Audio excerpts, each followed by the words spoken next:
I have been struggling with this situation for weeks now and finally decided to write about it. I, 29M, have always had a complicated relationship with my father James, 47M. I need to explain our family background first to help everyone understand the whole situation. I am James's oldest child from his first marriage. My biological mother left when I was 2, and I barely remember her. She struggled with drug addiction and eventually disappeared from our lives completely.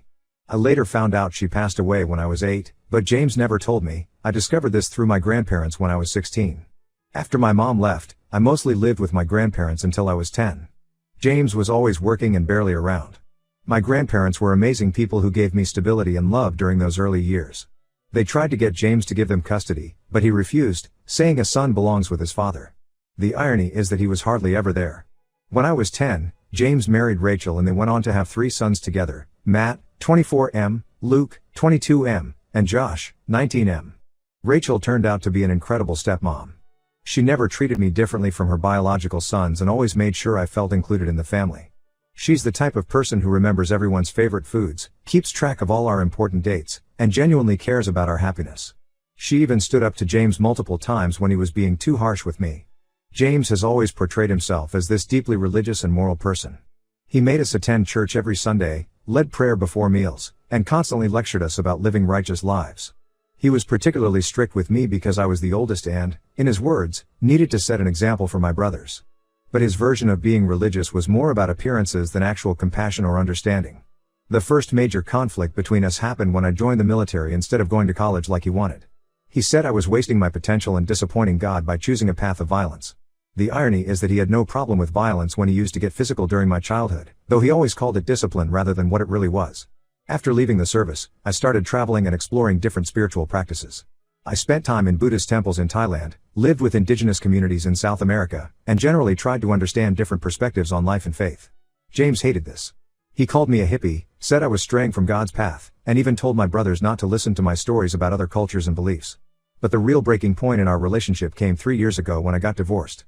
My ex-wife developed severe schizophrenia and became increasingly dangerous. She tried to stab me multiple times, once tried to poison my food because she thought I was a demon, and during a camping trip, she attempted to set our tent on fire while I was sleeping because voices told her to purify me with flame. When I finally decided to end the marriage for my safety, I went to James for support. His reaction was devastating. He completely shut me down, refused to even look at the police reports or hear about the incidents. He said marriage was sacred and that a real man never abandons his wife, no matter what. He quoted Bible verses about enduring hardship and insisted that with enough prayer and patience, any marriage could be saved. He cut contact with me for 6 months after that, telling my brothers I had chosen a path of sin. This brings us to the current situation. Last week, we discovered that James has been having an affair for the past 8 months. He's been seeing a woman named Sarah from his workplace and lying to Rachel about working late. We found out because Sarah's teenage son posted a photo on Instagram where James was visible in their house, having what looked like a family dinner with them. The photo caption was about family game night, and James was sitting there smiling like he belonged there. When Rachel confronted him, his response was cruel beyond belief. He told her he hasn't loved her for the past 20 years and that she's no longer attractive to him. Rachel, who has maintained herself well at 45, raised 4 boys including me, and supported James through everything, was completely blindsided. She's begging him to end the affair and go to counseling, but he's refusing. He actually had the audacity to say that Rachel should see a therapist to deal with her inability to be happy for his happiness. The hypocrisy of it all is what really gets to me. Just last month, Matt needed James's help. Matt works at James's gravel company and makes $25 per hour, but he needed verification of $30 per hour income for a home loan application. He and his wife have a 2-year-old daughter, and they've been trying to move out of their tiny apartment into a proper house. James refused to help, saying it would be lying and against God's teachings. He gave Matt this whole lecture about honesty and integrity, saying that God sees everything and judges us by our actions. Now we know he was probably sitting in Sarah's house that very evening, lying to everyone about where he was. Rachel has begged us not to confront James about knowing the affair. She's terrified he'll blame her for turning us against him, which is exactly the kind of thing he would do. My brothers are furious but trying to keep quiet for Rachel's sake. The timing is especially complicated because James and I had planned a road trip to Mexico next month. My Jeep broke down recently, and he sent me money to buy a replacement vehicle so I could drive back with my 2 dogs. He was supposed to help with the journey and navigation. I'm torn between confronting him about his hypocrisy and maintaining peace for Rachel's sake.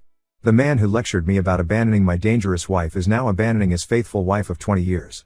The man who preached about honesty is living a double life. The man who talked endlessly about family values is destroying his own family. My brothers want to cut him off completely but are worried about his reaction. He struggled with alcohol addiction years ago and has been sober for 15 years.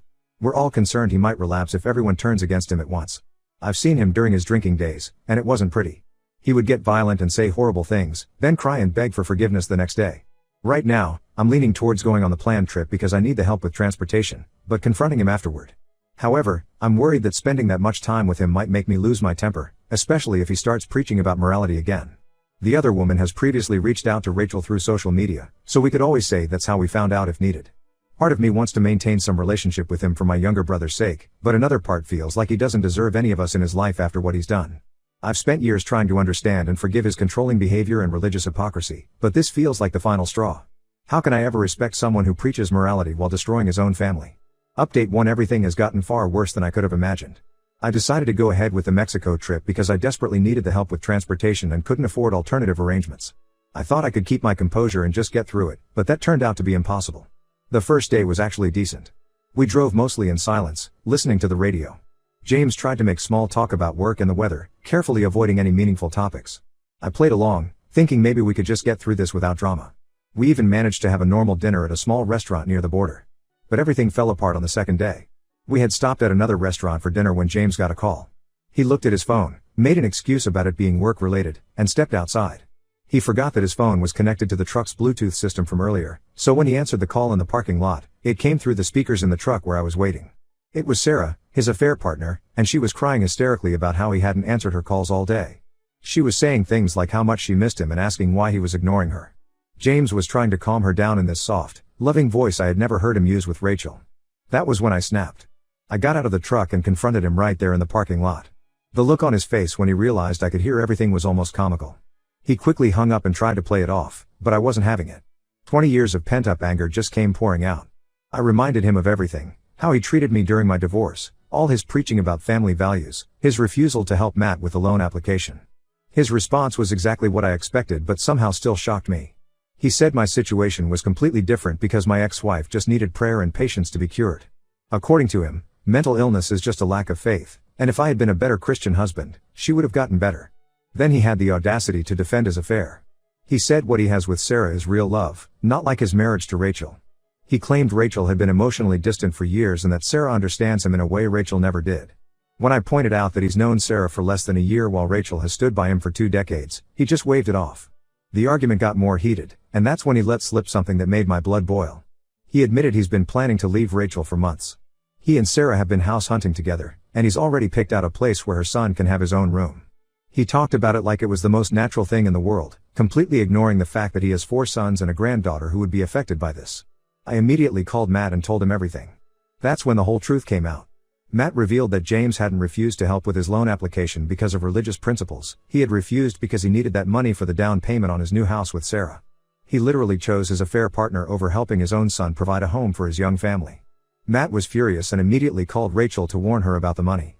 Rachel did some digging and discovered that James had been secretly moving money from their joint account into a personal account for months.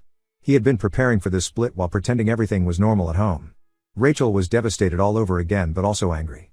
She contacted a divorce lawyer that same day and started gathering evidence of the affair and the hidden money transfers. I couldn't stand to be around James anymore after that. I told him I was done and got a rental car to drive back home. The look on his face when I started transferring my bags to the rental car was almost pitiful. He kept switching between anger and begging. One minute he was yelling about how I was betraying him and destroying the family, the next he was pleading with me to understand his position and keep his secrets. Since I left him there, he hasn't stopped trying to contact me. His messages range from angry rants about how I've turned everyone against him to long, self-pitying texts about how no one understands true love. He even tried to guilt-trip me by saying that if I really loved him as a father, I would want him to be happy with Sarah. The most recent message I got from him was the worst. He actually tried to compare his situation to my military service, saying that just as I had to leave my family to serve my country, he has to leave his family to serve his heart. I haven't responded to any of his messages.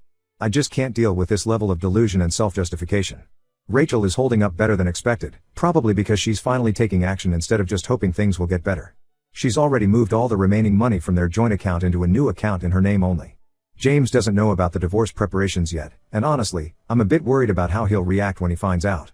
My brothers and I have been taking turns staying with Rachel to make sure she's okay.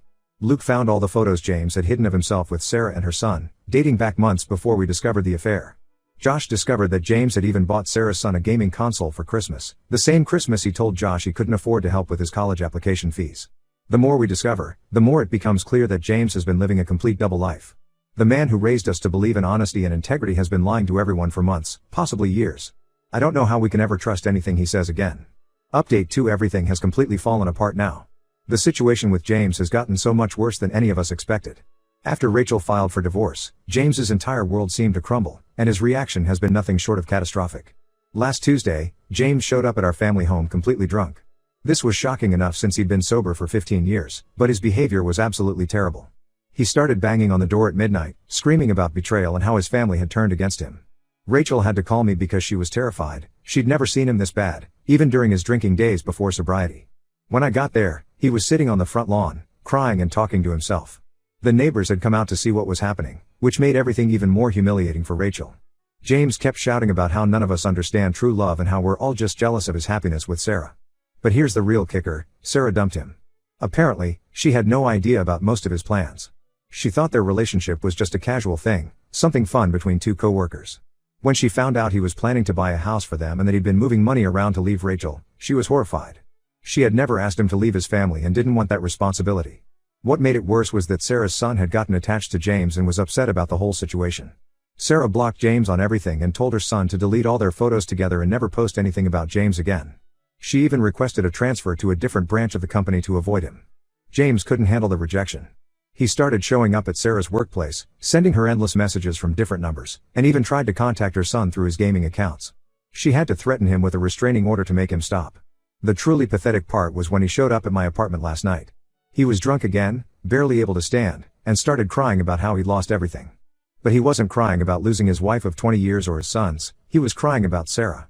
He kept saying she was his soulmate and begging me to help him win her back. He didn't mention Rachel once during his entire breakdown. Instead, he started blaming Rachel for everything. He convinced himself that Rachel must have contacted Sarah and turned her against him. He created this whole conspiracy theory about how Rachel had orchestrated everything to punish him. When I pointed out that Sarah left him because she found out about his lies, he refused to accept it. He even accused Rachel of turning his sons against him out of spite. He said she was poisoning our minds and that we were being manipulated. That's when I lost it. I reminded him that we all saw his behavior with our own eyes. We saw the evidence of his lies, the secret bank accounts, and the way he treated everyone. The final straw was when he started talking about Matt's daughter, his only grandchild. He said that Rachel was probably telling her lies about him too, and that he had a right to see her. This was after he'd shown up drunk at Matt's house multiple times, scaring his granddaughter with his behavior. That's when I told him to leave and never contact me again. Before he left, he tried one last manipulation tactic. He brought up my biological mother, saying that she would be ashamed of how I'm treating him. This from the man who never even told me when she died. I had to learn about my own mother's death from my grandparents years later. That was the moment I knew there was no coming back from this. The next day, Luke told me that James had tried to get into Rachel's email to delete evidence she'd gathered for the divorce. He failed because Rachel had already changed all her passwords, but the attempt just showed how desperate he's becoming. He's lost all sense of right and wrong. Josh found out that James had even tried to convince some church members that Rachel had been unfaithful first, and that's why he turned to Sarah. Fortunately, nobody believed him because they'd all seen Rachel's dedication to him and the family over the years. It's becoming clear that James isn't the man any of us thought he was. He's not just having a midlife crisis or making a mistake, he's showing us who he really is. The facade of the religious, moral father has completely crumbled, revealing someone we don't recognize and don't want in our lives anymore. Update 3: It's been 3 months since everything blew up, and I felt I should give one final update. I haven't spoken to James since that night at my apartment, though not for lack of trying on his part. He's gotten increasingly desperate in his attempts to contact us, using every possible avenue he can think of. First, he had his pastor call me.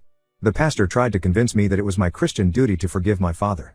I told him about James's behavior, the drinking, and how he tried to blame Rachel for everything. The pastor hasn't called back since.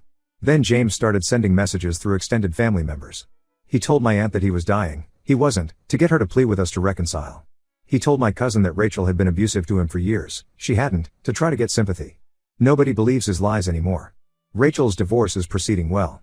She found out that James had been taking money from the company too, not just their personal accounts.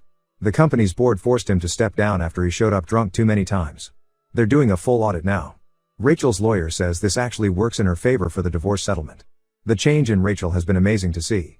She's moved in with her sister and started taking art classes, something James always criticized as a waste of time. She's even started selling some of her paintings online.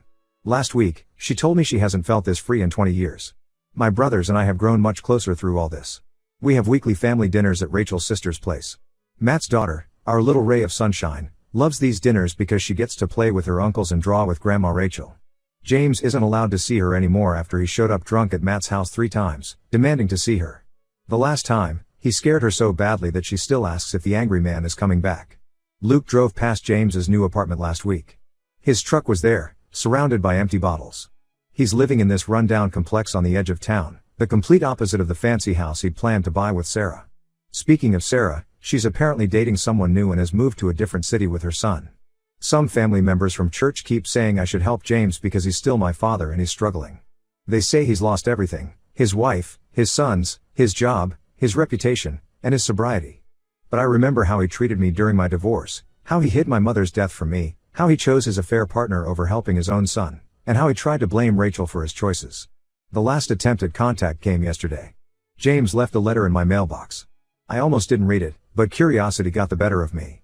It was 15 pages of him talking about himself, his pain, his losses. Not once did he apologize for what he did to Rachel or acknowledge how he hurt his family. Instead, he wrote about how we all failed him by not supporting his chance at true love. I've made peace with my decision to cut him off. The man I thought was my father, the one who preached about morality and family values, never really existed. He was just a facade, and now that the facade has crumbled, I don't recognize the person underneath. Rachel and my brothers are my real family now. We're actually happier without James's constant judgment and manipulation. Sometimes the best thing you can do for your mental peace is to walk away from toxic people, even if they're family. Maybe especially if they're family. I don't plan to make any more updates. This chapter of our lives is closed, and we're all moving forward. Thank you to everyone who offered support and advice through this journey.